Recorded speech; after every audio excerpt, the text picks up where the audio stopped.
Hello मेरे प्यारे बच्चों, तो कैसे हो आप सभी लोग। भाई उम्मीद करते हैं आप सभी लोग स्वस्थ होंगे, मस्त होंगे, तंदुरुस्त होंगे। तो भाई फटाफट से तैयार हो जाओ, लेकर आए हैं आपके लिए बहुत ही क्विक रिवीजन, यानी कि बहुत ही कम समय में आपको पूरा का पूरा अध्याय जो है वो समझ में आ जाएगा। और भाई क्या लेकर आए हैं, आज लेकर आए हैं गद्य खंड से पहला चैप्टर, बहुत ही इंपॉर्टेंट चैप्टर। जी हां, राष्ट्र का स्वरूप। तो भाई लेखक ने किसको राष्ट्र की कल्पना कहा है, लेखक की नजर में आखिर राष्ट्र होता क्या है। तो आइए इन सभी चीजों पर चर्चा करेंगे। फटाफट से आइए देखते हैं, लेखक का जीवन परिचय भी जानेंगे और फटाफट से जानेंगे कि भाई लेखक ने किन किन महत्वपूर्ण बिंदुओं पर प्रकाश डाला है और भाई किसको राष्ट्र कहा है, आखिर राष्ट्र कहते किसको हैं। तो हमको समझ में आएगा कि आखिर लेखक ने राष्ट्र किसे कहा है। तो फटाफट से आइए लेखक के जीवन परिचय पर नजर डालते हैं। तो भाई मैं मनमोहित आप सभी विद्यार्थियों का बहुत बहुत वेलकम करता हूं। तो फटाफट से क्या करना है, इसको ज्यादा से ज्यादा शेयर कर दो, ज्यादा से ज्यादा शेयर कर दो, ताकि भाई ज्यादा से ज्यादा जनता जो है वो जुड़े और भाई इस अध्याय का लुत्फ उठा सके, यानी कि आपको बहुत कम समय में जो है आपको पूरे अध्याय के बारे में जानकारी मिलेगी। तो लेखक का एक छोटा सा परिचय ले लेते हैं। पहले तो जन्म के बारे में, हर लेखक के जन्म और मृत्यु के विषय में आपको पता होना चाहिए। तो भाई लेखक का जन्म हुआ है अगस्त 1904 को, और भाई कहां पर हुआ है, तो मेरठ उत्तर प्रदेश के अंदर। उपाधि इनकी पीएचडी और डीलिट की उपाधि इनको मिली हुई है। भाषा इनकी थी विषयानुकूल, प्रौढ़ और परिमार्जित खड़ी बोली। शैली विचारात्मक, गवेषणात्मक और व्याख्यात्मक। प्रमुख रचनाएं कौन कौन सी हैं, तो पृथ्वी पुत्र, भारत की एकता, कल्पवृक्ष, माता भूमि और वाग्धारा। इनकी मृत्यु कब हुई थी, तो भाई 27 जुलाई 1967 को इनकी मृत्यु हुई थी।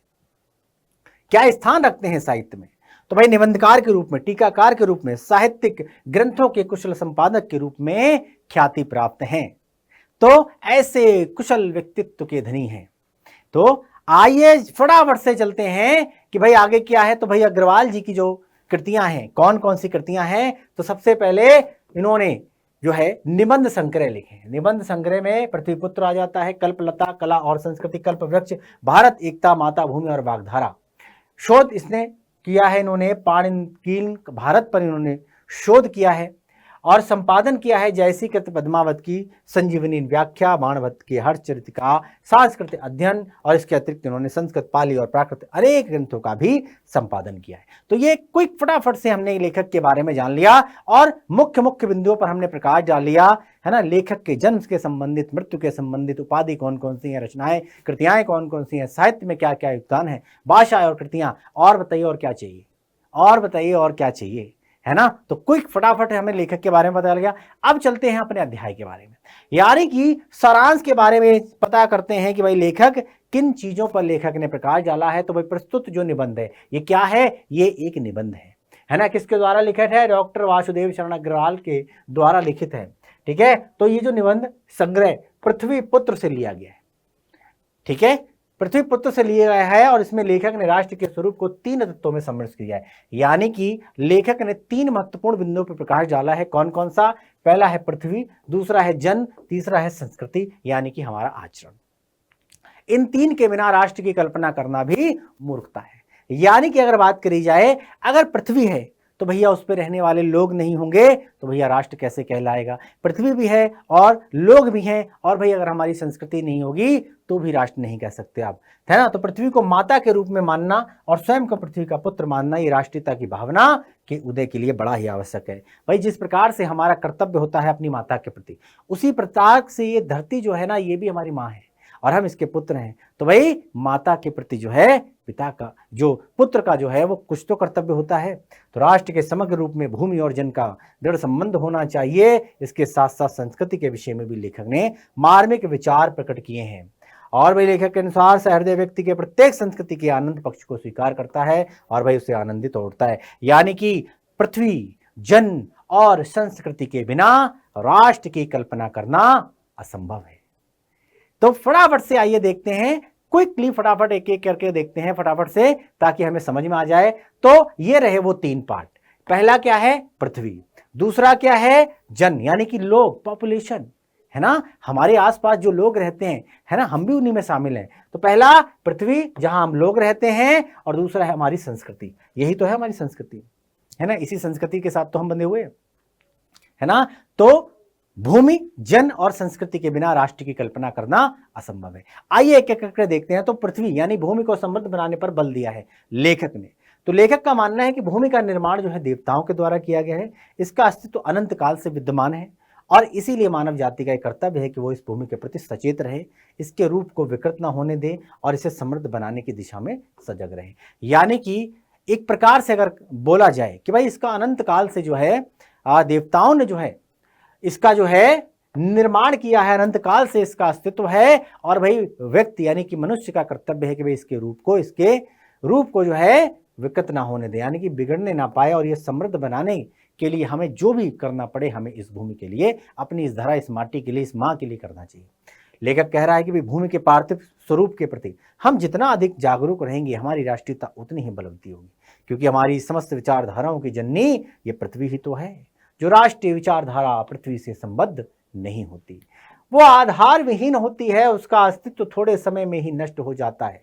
राष्ट्रीयता का आधार जितना सशक्त होगा राष्ट्रीयता की भावनाएं भी उतनी ही अधिक विकसित होंगी। अगर हमारे मन में मातृभूमि के प्रति है ना कर्तव्य नहीं होगा, यानी कि हमारे कुछ रिस्पॉन्सिबिलिटी नहीं होगी, तो किस प्रकार से हमारी भावनाएं जो है देश के प्रति समर्पित होंगी, किस प्रकार के राष्ट्र के प्रति हमारी जो भावनाएं हैं, देश के प्रति हमारी जो भावनाएं हैं है ना, इसके प्रति जो हमारा कर्तव्य है ना, कैसे हम उसका सही तरीके से निर्वहन कर पाएंगे। और इसीलिए प्रारंभ से अंत तक पृथ्वी के भौतिक स्वरूप की जानकारी रखना और वह इसके रूप, सौंदर्य, उपयोगिता और महिमा की पहचान प्रत्येक मनुष्य का आवश्यक धर्म होता है। यानी कि हर मनुष्य का कर्तव्य है कि भाई इसके रूप को, आकार को बिगड़ने ना दे, है ना। ये हमारी माँ है और हम इसके पुत्र हैं, ऐसी भावना हमारे अंदर होनी चाहिए। ठीक है, तो लेखक मानता है कि जो पृथ्वी है, भूमि वास्तव में हमारे लिए माँ है, क्योंकि भाई हमारे द्वारा दिए गए है ना अन्न जल से ही हमारा भरण पोषण, इसके द्वारा जो ये जो उगाती है उसी का तो हम है ना खान पान के लिए जो भी चीज़ें, जो भी वस्तुएं जो हम अपने लिए लाते हैं, तो भाई इसी धरती की गर्भ से ही तो उगती हैं और इसी से हमारा जीवन अर्थात अस्तित्व बना है। और धरती माँ की कोख में जो अमूल्य निधियाँ भरी पड़ी हैं उनके है ना हमारा जो आर्थिक विकास जो है उससे संबद्ध हुआ है और भाई आगे भी होगा। और पृथ्वी और आकाश के अंतराल में जो भी सामग्री भरी पड़ी है, पृथ्वी के चारों ओर फैले गंभीर सागर में जो जलघर रत्नों की जो राशियां हैं, उन सबका हमारे जीवन पर बड़ा ही गहरा प्रभाव है। और अंत में हम सबके प्रति आत्मिक चेतना रखने की आवश्यकता है और इससे हमारी राष्ट्रीयता की भावना भी विकसित होने में सहायता मिलती है।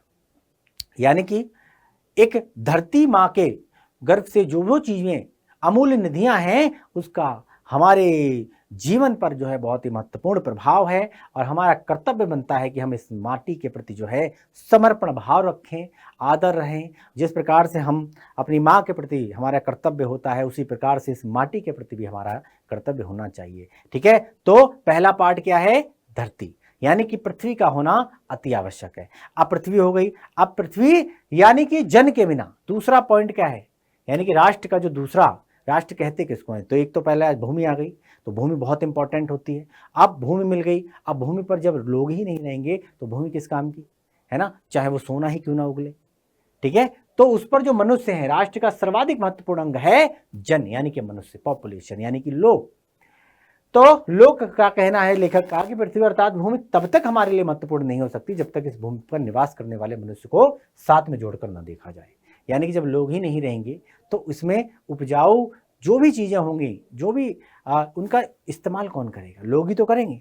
तो लोगों का होना बहुत आवश्यक है और जो भूमि जनविहीन होती है उसे राष्ट्र नहीं माना जा सकता। साफ साफ शब्दों में लेखक ने कहा है कि जो जनविहीन भूमि है वो राष्ट्र नहीं मान सकते, उसको हम राष्ट्र के स्वरूप का निर्माण पृथ्वी और जन दोनों की विद्यमानता से, स्थिति से ही संभव है।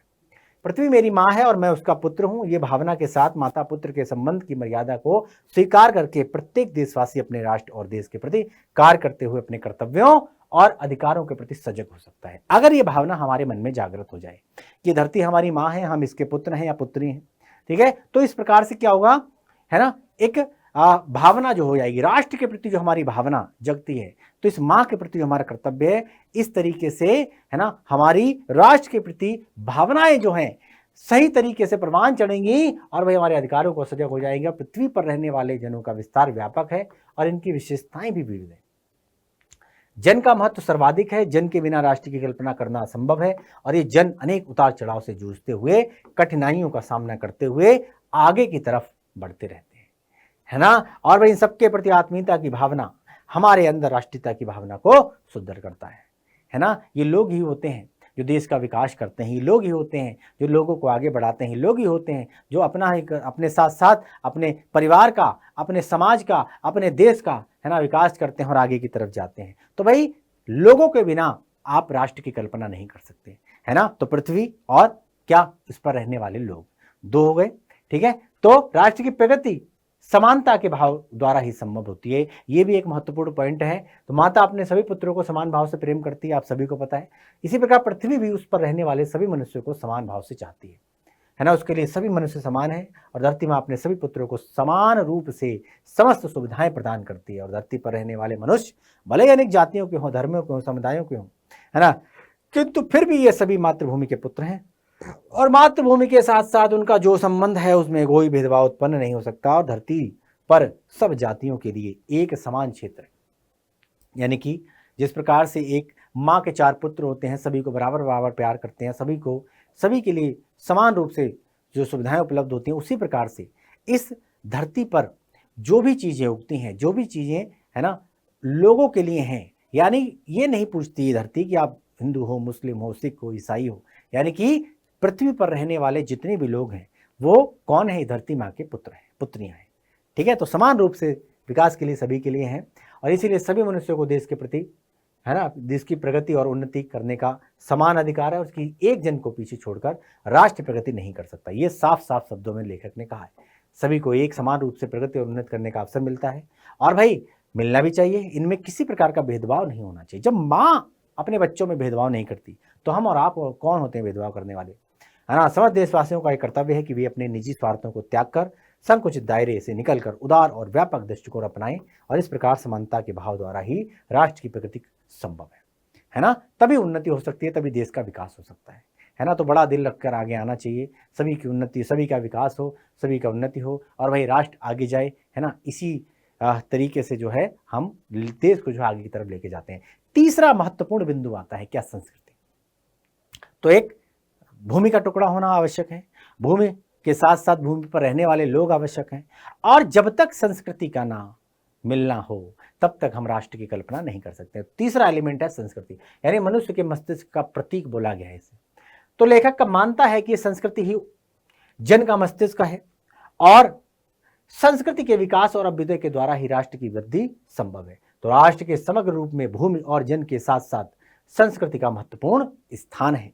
अगर भूमि और जन को संस्कृति से अलग कर दिया जाए तो राष्ट्र प्रगति नहीं कर सकता।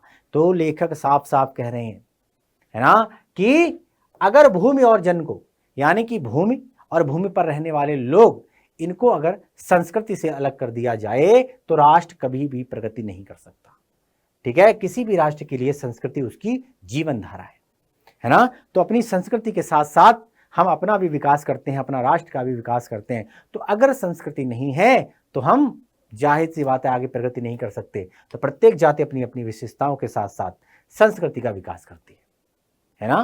तो अपनी जरूरतों के हिसाब से बोला जाए, अपनी विशेषताओं के साथ साथ संस्कृति का विकास करती है और इसी प्रकार प्रत्येक जन अपनी भावना के अनुसार अलग अलग संस्कृतियों का अनुसरण करते हैं, है ना। भाई हिंदू हैं, मुस्लिम हैं, सिख हैं, ईसाई हैं, इस धरा पर अनेक अनेक जातियां, अनेक अनेक धर्मों के लोग रहते हैं। रंग रूप से अलग हैं, जातियों में अलग हैं, है ना, वेशभूषाओं में अलग है, खान पान अलग है और इतने सारी रंग रूप वेशभूषाएं बोलियों के बावजूद भी हमको एक सूत्र में, एक माला में पिरोने का काम करती है। ये ऐसी है हमारी भारतीय संस्कृति, ठीक है। तो बिना संस्कृति के, है ना, आप आगे नहीं बढ़ सकते, आप आगे नहीं बढ़ सकते, आपका समाज आगे नहीं बढ़ सकता, आपका देश आगे नहीं बढ़ सकता। क्लियर है। तो आई होप कि आप सभी को ये चीजें समझ में आ गई होंगी कि लेखक ने किन किन चीजों पर प्रकाश डाला है और लेखक ने राष्ट्र का जो स्वरूप होता है आखिर किसको कहा है ना। तो बिना भूमि के, बिना जन के, बिना संस्कृति के, इनमें एक भी अगर जो है एलिमेंट अगर छूटा तो भाई राष्ट्र का सपना टूटा। तो यानी कि 3 प्रमुख एलिमेंट बताए हैं, 3 प्रमुख बिंदुओं पर प्रकाश डाला है लेखक ने और इन तीनों को मिलाकर एक राष्ट्र का निर्माण होता है।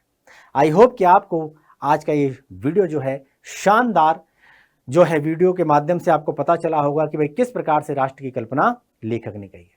तो धन्यवाद, thank you very much. Video को ज़्यादा से ज़्यादा शेयर करना है लाइक करना है, चैनल को सब्सक्राइब करना है और फटाफट से कमेंट में ये भी बताना है कि भाई कैसा लगा और आप अगला वीडियो किस टॉपिक पर चाहते हैं, है ना। तो हम समय समय पर आपको इसी तरीके से, है ना, एक एक चैप्टर का पूरा डिटेल में विश्लेषण कराते रहेंगे और वो भी क्विक रिवीजन के तौर पे, यानी कि शॉर्ट ट्रिक के माध्यम से। तो धन्यवाद, थैंक यू वेरी मच, नमस्कार।